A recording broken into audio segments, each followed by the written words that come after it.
അമേരിക്കയിലെ ടെക്സസിൽ സൈനിക ഹെലികോപ്റ്റർ തകർന്ന് 2 സൈനികർ കൊല്ലപ്പെട്ടു. സെൻട്രൽ ടെക്സസിലെ ഫോർട്ട് ഹ്യൂഡിനടുത്താണ് AH-64E ഹെലികോപ്റ്റർ തകർന്നത്. അത്യാധുനിക ഹെലികോപ്റ്റർ തകർന്നതിന് പിന്നിൽ അട്ടിമറിയാണോ എന്ന സംശയമുണ്ട്. ഐസൺ വിവരങ്ങൾ നൽകും. ഐസൺ, ഈ ഹെലികോപ്റ്റർ അപകടം എപ്പോഴാണ് ഉണ്ടായത്? സൈനിക ഹെലികോപ്റ്റർ തകർന്നതിൽ സംശയവും അട്ടിമറിയും ഉണ്ട് എന്നാണോ ഇപ്പോൾ അമേരിക്കൻ സൈനിക വൃത്തങ്ങൾ നൽകുന്ന സൂചന?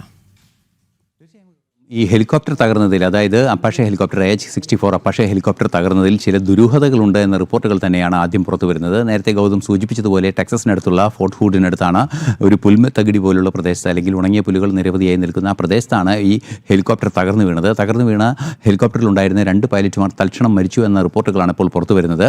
മാത്രമല്ല, മറ്റൊരു നിർണായക പ്രശ്നമെന്ന് പറയുന്നത് തകർന്നു വീണ ഇടത്തെ ഉണങ്ങിയ പുല്ലുകളെല്ലാം തന്നെ വൻതോതിൽ തീപിടിക്കുന്ന ഒരു സാഹചര്യമുണ്ട്.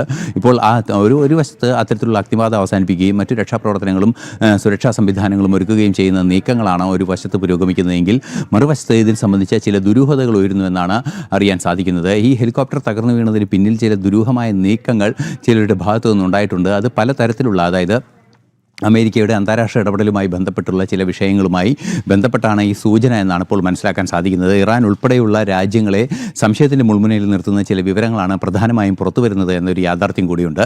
അത് പക്ഷേ ഏത് രീതിയിലാണ് അതിൻ്റെ വിശദാംശങ്ങൾ എന്നത് സംബന്ധിച്ചുള്ള പൂർണ്ണമായ വിവരങ്ങൾ പുറത്തു വന്നിട്ടില്ല. നിലവിൽ നമുക്ക് ലഭ്യമാകുന്ന വിവരങ്ങൾ അനുസരിച്ച് ഏതാണ്ട് മണിക്കൂറുകൾക്ക് മുമ്പാണ് ഈ അപകടമുണ്ടായത്. 2 പൈലറ്റുമാർ മരിച്ചു എന്നാണ് റിപ്പോർട്ട്. ഐസനാണ് വിശദാംശങ്ങൾ നൽകിയത്.